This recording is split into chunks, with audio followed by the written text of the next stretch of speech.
Hello everyone and welcome to Boss Rush Island 1. Today we're going to be taking on Dreadbloon using Benjamin as our hero and getting 162 pops. Start off with a 202 Spike Factory, Smart Target to off the track so that it only hits Dreadbloon, and I'm placing down the Farmer. That's the only power I use, and it really helps out a lot with the balloon trap.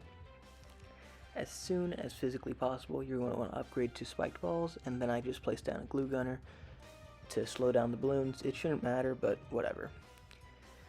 Get down a second spike factory, who's going to be upgraded also to a 002, and then 202, and then 302. Yes, this is going to go pretty fast because it is a very, very efficient start.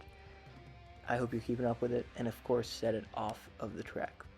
To defend these balloons, we're going to get up a 203 Engineer Monkey. The Sentry should be able to clutch up a couple of lives, and then upgrade to a balloon trap when you can.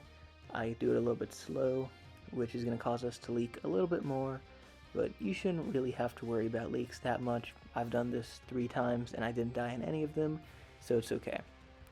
Get up spiked mines, and of course make sure it's following Dreadbloon. Once you have spiked mines, you will no longer be able to leak lives because it's just big explosion versus round 20, who's gonna win, right? And then get down Benjamin and a second spiked mines. The next part is going to be a little bit hard, but pretty much all we're going to do is follow Dreadbloon using our spiked mines, and then we're going to work towards getting a wizard monkey, the 520, I can't remember its name, but whatever. Get a Jungle Drums village because 15% more attack speed, why not, and a discount village too, so it's a 020 upgrade, right? And then once you're getting pretty close, we can get up an arcane spike on first, and you're gonna watch here, there's a bunch of these rock balloons that are immune, and I'm gonna do this nice and slow. You can do it faster if you did your targeting better than me, but whatever. You're just going to want to make sure that the spike factory takes out all of these rock balloons, and once they're gone, you can sell both the spike factories, get an Archimage, and you will start destroying this Dreadbloon. Here, we will next go for the XXL trap, but while we are waiting for the money to get an XXL trap, you can target your wizard monkey and then make sure to leave a like and subscribe because, you know, this is, it helps me out a lot, right? Makes my ego bigger. I love it. Anyways, after you get up the trap, get a Monkey City, which is the 204 village upgrade on your village, and then quickly get a 040 overclock Engineer Monkey, and immediately after, in this position, get a Spirit of the Forest with Hard Thorns. You don't really need Hard Thorns, but I always get it because I'm worried about whatever, a metal, even though we'll be fine. Anyways, make sure you overclock your wizard monkey once you can. And now we can save up here. We'll be going for Flying Fortress next, which means that we will be getting a 204 Spectre with the Wing Monkey targeting. And of course, if you don't have Wing Monkey, you can just use Center Path. Don't worry about it. Then we'll get an overclock for it. And this is all while Dreadbloon is immune to military. Once Dreadbloon is no longer immune to military, you can sell one of the overclocks after you use it on the Spectre, and this is so that it has more uptime, right? So you use it on the Spectre, sell, and then buy Flying Fortress.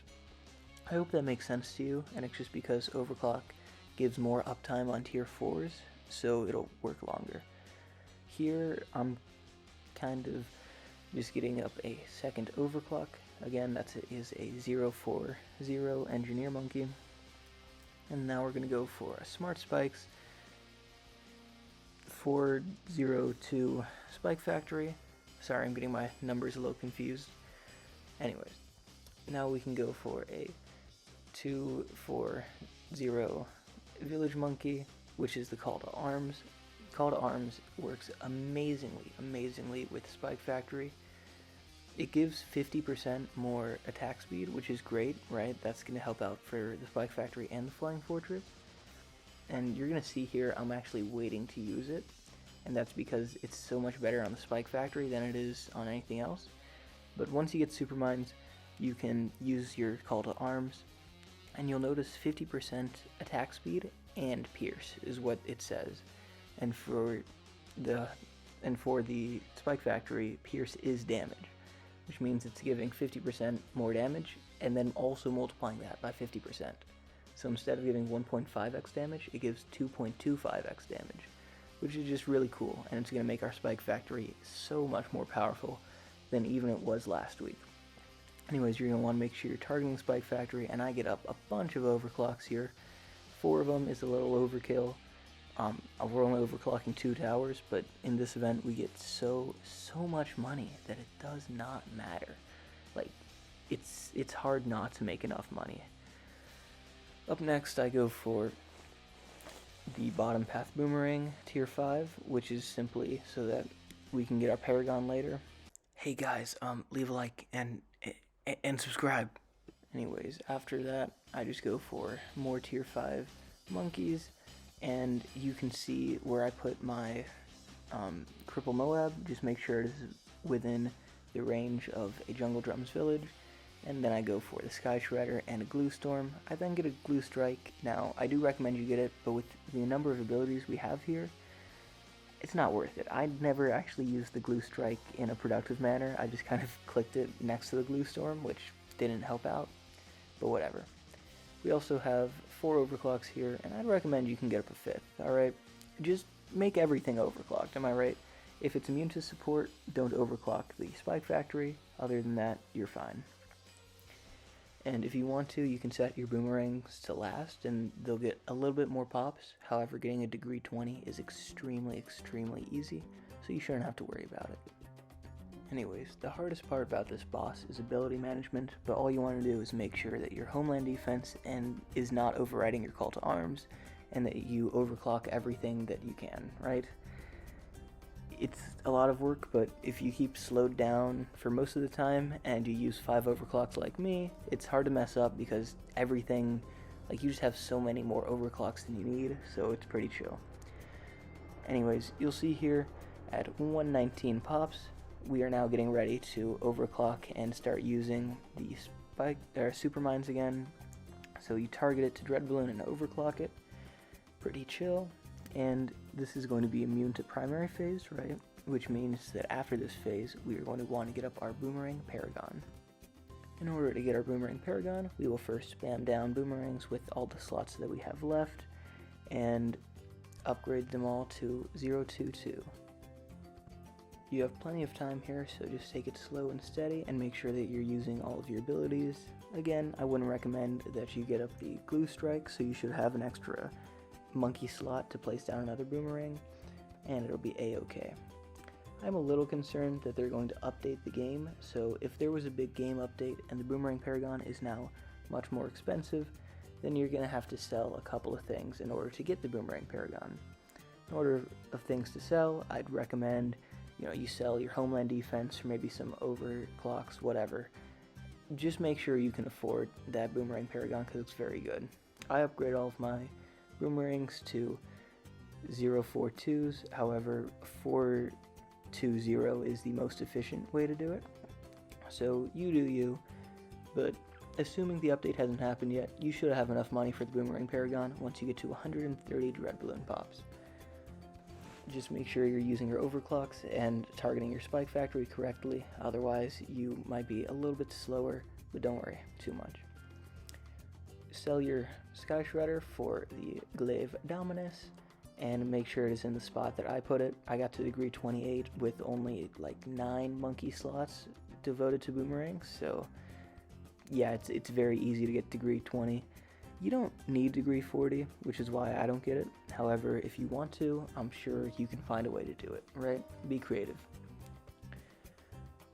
The Glaive Dominus, make sure it's on first, of course, but it's going to be able to completely destroy Dreadbloon from here on out.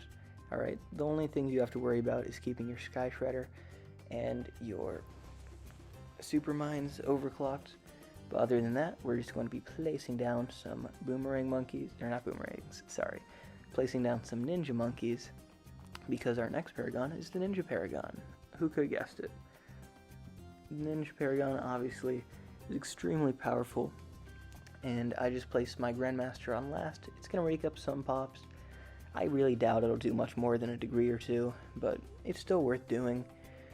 And then get a Grand Saboteur, whose ability you will also throw onto the rotation. And I start overclocking this Master Bomber. It doesn't really matter, and he's not going to do too much, but whatever. And I just make sure it's on last targeting because we don't really need it for boss bit damage, and it's immune to magic right now anyways, so who cares. With our 5 overclocks, it's really easy to make sure that our Sky Shredder and Supermines are always overclocked. And then, because you have a little bit of extra, you can just overclock whatever else you want to as well.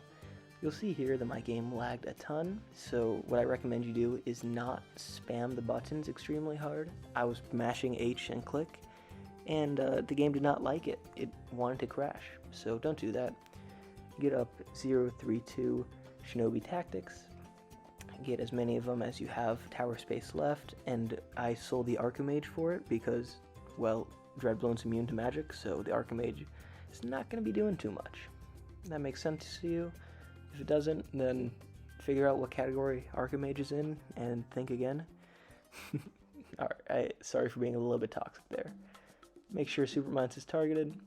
It is a little bit tight here, but if you were paying attention to the video, you would know that I made like 1.5 million mistakes, so it's not that tight, and I even had a little bit of extra room. But yeah, just make sure you are overclocking your Spike Factory and your Sky Shredder the entire time, and it'll be less tight for you. Use your abilities, and here we're at 149 pops, which means that we are really close to 150. And you can start selling your stuff. Do not sell the Sky Shredder or the Supermines until you actually hit 150, because then your damage stops. So yeah, you just sell everything except for your Paragons and your Ninjas, and you should have more than enough money. Here I have 100,000 extra dollars that we're going to be sacrificing, so you guys should be fine no matter what you did. And just set it to first targeting because it was on last. Last targeting would mean that the bombs are going to go hit those Moabs over there. The bombs deal like $100,000 damage each, and that wouldn't be good. I get a Supermines down, however, I get it so late that it wasn't really worth it. I'd recommend you get a Sky Shredder or you go for a Cripple Moab. Whatever you do, it probably won't make a big difference. It'll get you 1 or 2 more pops though, so why not? And just make sure your Paragons are set to first so that they target Dreadbloon. The Boomerang's glaives will naturally be able to clean up all of these balloons, so you don't need to worry about them. I have the 0-0 Glue Gunner down still. You should have sold that when you were getting the Boomerang Paragon so that you could have another Monkey down and get another degree. So that's a big mistake. You guys could have done better than me. Anyways, I hope this guide helps y'all out. I know my clan doesn't need it because we're already done by the time I made this video, but if this helped you out, leave a like, subscribe, have a wonderful day, and comment if you want anything else. Have any tips, or just comment your score. Comment, it's good for the YouTube algorithm. It helps me. Have a great day, guys.